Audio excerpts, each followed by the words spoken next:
नारान से बाबूसर टॉप की तरफ जाते हुए दरियाए कुन्हार आपका हम सफर बन जाता है।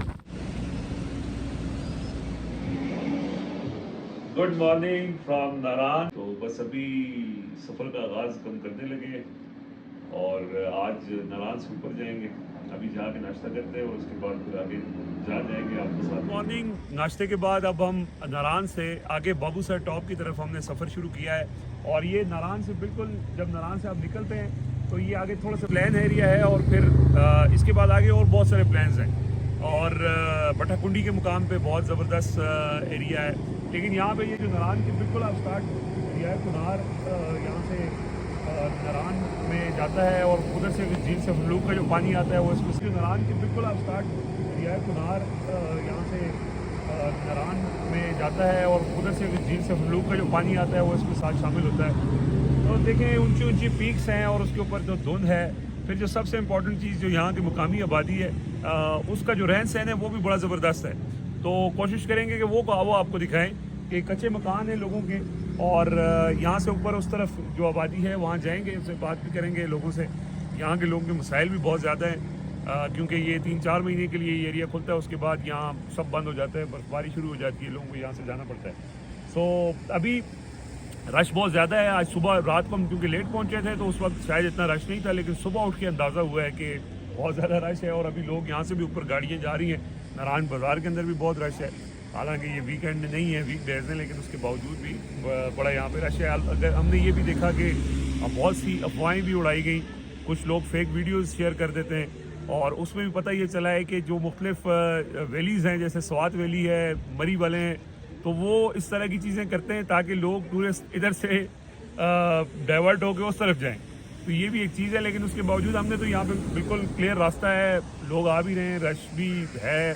तो इस तरह की वीडियोज़ या इस तरह की चीज़ें जो लोगों को गुमराह करें, ज़ाहिर है वो नहीं होनी चाहिए। तो ये भी एक मैसेज है लोगों के लिए। बहरहाल हम आगे चलेंगे, आपको साथ साथ और भी अपडेट करेंगे और यहाँ की मकामी जो रहन सहन है उस हवाले से जो है वो थोड़ा सा आपको डिटेल से बताएंगे।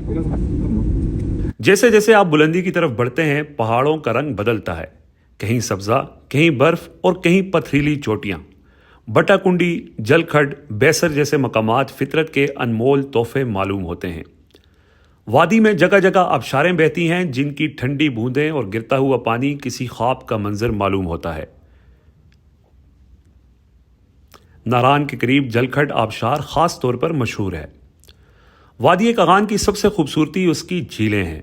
झील सैफुल मलूक, जिसके बारे में कई दास्तानें मशहूर हैं, एक ऐसा मकाम जहां कुदरती हुस्न और रूहानी सुकून एक साथ मिलते हैं। इसके अलावा झील लुलुसर, झील दूधीपतसर और कई छोटी झीलें भी वादी के हुस्न को चार चांद लगा देती हैं।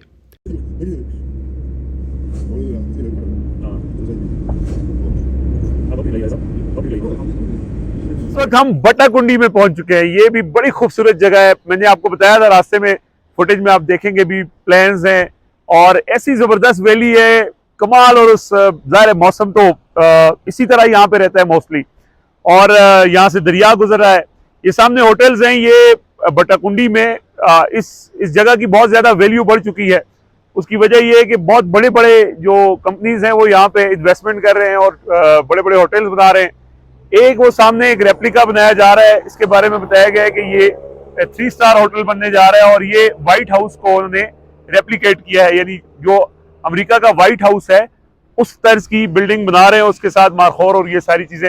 और बड़ी जबरदस्त वो बिल्डिंग अभी तैयार होगी। तो बहुत बड़ी तादाद में यानी लोग यहाँ पे इन्वेस्टमेंट भी करते हैं, जमीन की वैल्यू भी बढ़ गई है और जाहिर है वजह ये है कि खूबसूरती और मौसम जो यहाँ का।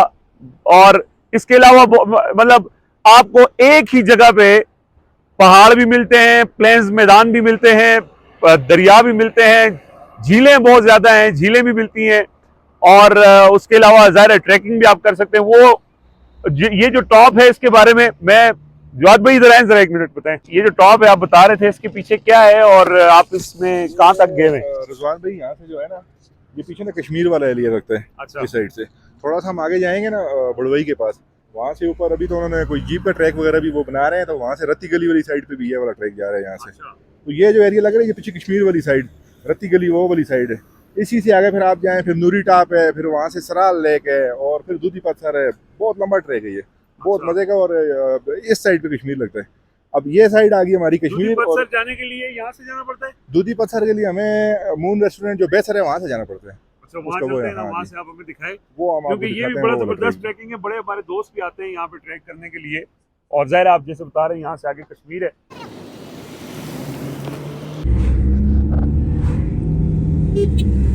ये सिर्फ फितरत नहीं, इंसान भी इस वादी का हुस्न है। यहाँ की मकामी आबादी सादा मगर खुश अखलाक हैं। उनके लकड़ी के घर, रवायती लिबास और पहाड़ी खाने जैसे चपली कबाब, मकई की रोटी और देसी घी में बनी मिठाइयाँ सयाहों को एक अलग ही तजर्बा फराहम करते हैं।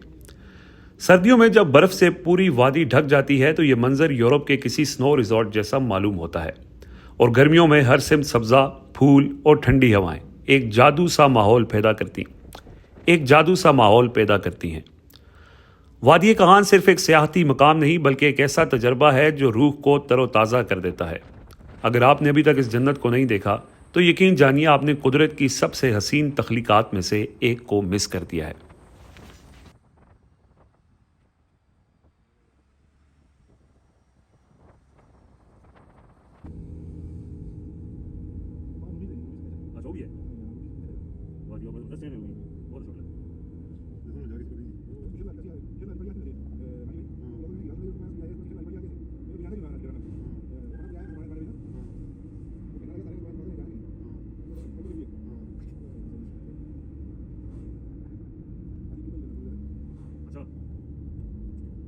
लेकिन ये कंस्ट्रक्शन ऐसा नेचुरल ब्यूटी खराब होती है। खड़ा ये लगी ना बर्फबारी है।